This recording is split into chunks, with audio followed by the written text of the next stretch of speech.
हम सब ने बचपन में स्कूल की किताबों में यकीनन उस बूढ़े शख्स की कहानी पढ़ी होगी जिसके 5 जवान बेटे आपस में लड़ते थे और बिल्कुल मुत्तहिद ना थे।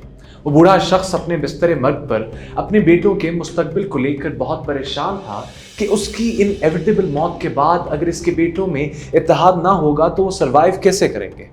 तो उसने एक दिन अपने बेटों को कहा कि मेरे पास जंगल से छड़ियां इकट्ठी कर लाओ। और ऑफ कोर्स उसके बेटे अपने बाप के हुक्म की पैरोकारी करते हुए जंगल से छड़ियां इकट्ठी करके ले आए और वो छड़ियां अपने बाप को लाकर थमा दी। बूढ़े शख्स ने अपने हर बेटे के हाथ में, 5 बेटों के हाथ में एक एक छड़ी थमा दी और उनसे बोला कि इन छड़ियों को तोड़ कर देखा।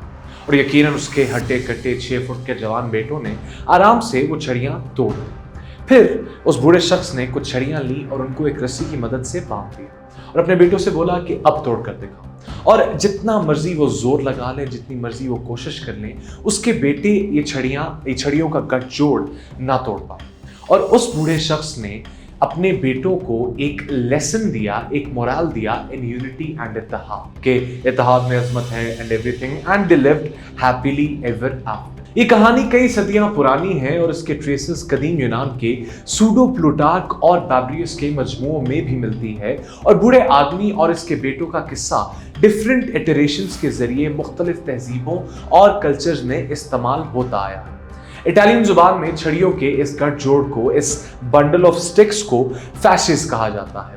और मार्च 1919 में मिलान के छोटे से चौराहे में इस लफ्ज से मुतासर होकर इटालियन डिक्टेटर बेनितो मुसोलिनी ने लफ्ज फैशिज्म कॉइन किया और रोमन फैशिस्ट को अपने सिंबल के तौर पर मुंतखब किया। और गुज़िश्ता 1 सदी से लफ्ज फैशिज्म दुनिया के पॉलिटिकल स्फेयर्स का गर्द कर रहा है। So what does fascism mean, if anything?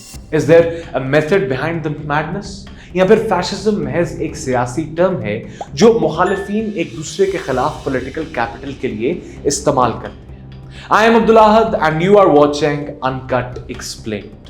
Fascism की सबसे widely accepted definition Merriam Webster dictionary के मुताबिक एक ऐसे सियासी फलसफे की है जिसमें कौम या नस्ल को हर चीज पर तरजीह देकर और सुपीरियर मानकर एक सेंट्रलाइज्ड अथॉरिटेरियन हुकूमत बनती है जिसका मरकज एक अथॉरिटेरियन डिक्टेटर होता है with the promise of absolute power. वो डिक्टेटर सुप्रीम लीडर होता है और तमाम ताकत कानून को चेंज करने की और कौम के लिए फैसले करने की उस डिक्टेटर के पास होती है।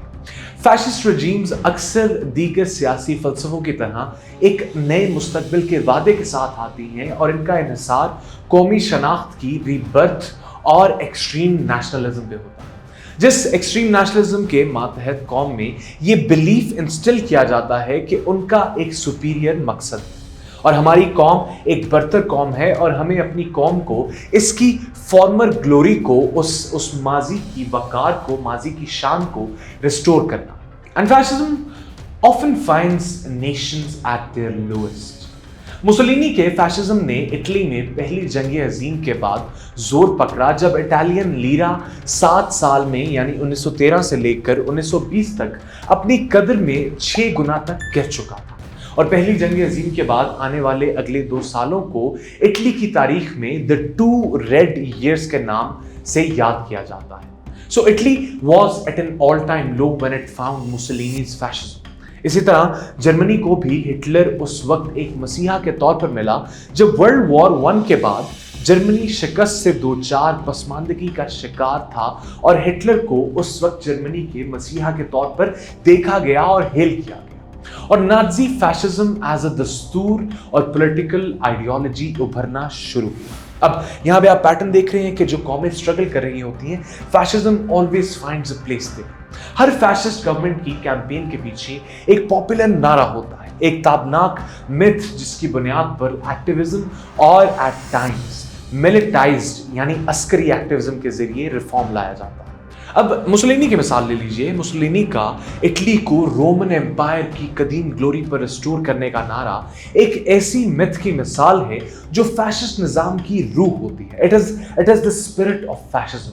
और मुसोलिनी का अपना इस बारे में कहना था, Our myth is the nation, our myth is the greatness of our nation. इसके अलावा हिटलर का सुपीरियर आर्यन रेस का नारा और ये मिथ कि Germans are descendants of Aryans and are in fact the master race, और जर्मन कौम का मकसद पूरी दुनिया पर हुक्मरानी करना था, ये वही नैरेटिव था जिसकी बुनियाद पर यकम सितंबर 1939 को हिटलर ने पोलैंड पर धावा बोलकर दुनिया को अगले 6 सालों के लिए जंग में धकेल दिया और इंसानी तारीख का कोर्स हमेशा के लिए आल्टर कर दिया।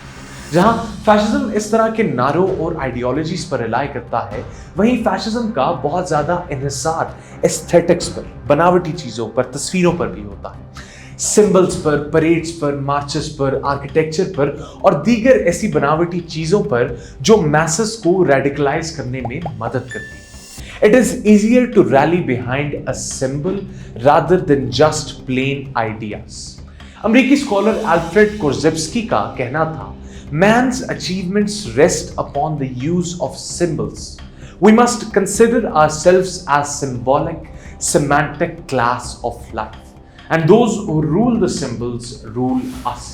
यानी तस्वीरों पर, सिंबल्स पर, बनावट पर, एस्थेटिक्स पर जिसकी हुक्मरानी है वो हमें इन्फ्लुएंस कर सकता है। इसके साथ साथ फैशिस्ट रेजीम्स वायलेंस के इस्तेमाल में यकीन रखती थी और वायलेंस के इस्तेमाल के जरिए पार्टी के या रजीम के अल्टीमेट गोल के हसूल के लिए या परसीव्ड मुखालिफिन को दबाने के लिए वायलेंस का इस्तेमाल फैशिस्ट रजीम्स में ना सिर्फ जस्टिफाइड था बल्कि इसको सराहा भी जाता।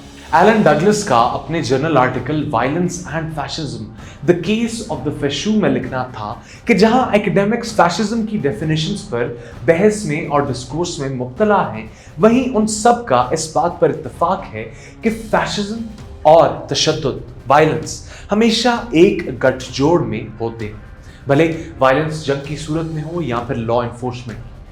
हर फैशिस्ट रजीम के साथ वायलेंस वाबस्ता होती है और गालिबन फैशिज्म की वायलेंस के साथ एसोसिएशन की एक मेजर वजह फैशिज्म का सरासर एक मेल डोमिनेटेड, एक मैस्कुलिन आइडियोलॉजी होना और इसका सरासर एम्फेसिस मैस्कुलिनिटी की एक आइडियल डेफिनेशन पर और मेल स्ट्रेंथ के प्रिंसिपल्स पर है। फैशिज्म एक मिसोजिनिस्टिक स्कूल ऑफ थॉट है और मर्दों की सुपीरियरिटी पर मबनी, man's own strength, man's own force. Oxford Academic के मुताबिक fascists agreed that society must be regenerated by male values. Characteristically, they were more extreme and radical than conventional conservatives. Indeed, they dismissed conservatives as unmanly. यानी मर्दानगी पर, मर्दों के जोर पर fascism के अंदर बहुत ज्यादा एम्फेसिस था। Fascism was anti-liberal, anti-democratic, anti-Marxist and to an extent anti-capitalist. यह हर दस्तूर से जुदा था and considered itself to be the antithesis of all modes of government. Violence, इनकलाब और स्ट्रगल के प्रिंसिपल्स पर मबनी फैशिज्म के असूल रियासत को एक नेशनल कल्ट नुमा एंटिटी बना देते हैं जिसमें एक अथॉरिटेरियन डिक्टेटर एक पेशवा का रूप इख्तियार कर लेता है और उस पेशवा की कही हुई बात हरफे आखिर होती है, रूलर की कही हुई बात ही हक होती है फैशिस्ट आइडियोलॉजीज के मुताबिक और फैशिस्ट रेजीम्स। और जब यूरोप में दूसरी जंग अजीम के बाद एलाइज की जीत को फैशिज्म की शिकस्त के तौर पर देखा गया तो ये वादे किए गए कि दुनिया को फैशिज्म जैसी एक लानत से निजात मिल चुकी है, मगर ऐसा कतई तौर पर दुरुस्त नहीं।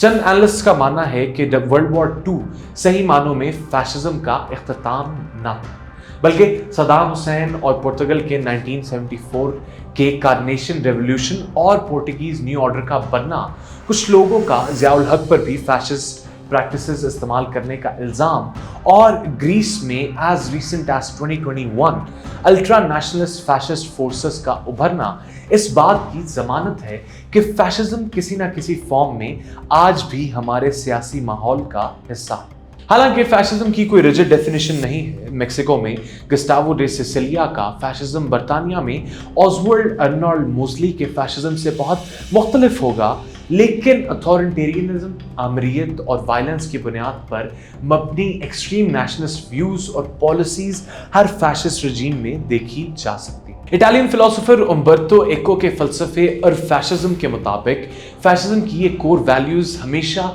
किसी ना किसी फॉर्म में दुनिया सियासत में देखी जा सकती है। भारत की ही मिसाल ले लीजिए।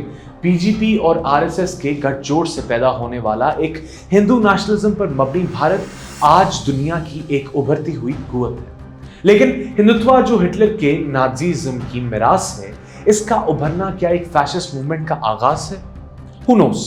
लेकिन अगर तारीख ने हमें कोई सबक दिया है तो वो यही है कि इस तरह की फैशिस्ट मूवमेंट्स आहिस्ता आहिस्ता उभरती हैं and they wait for the right time to strike.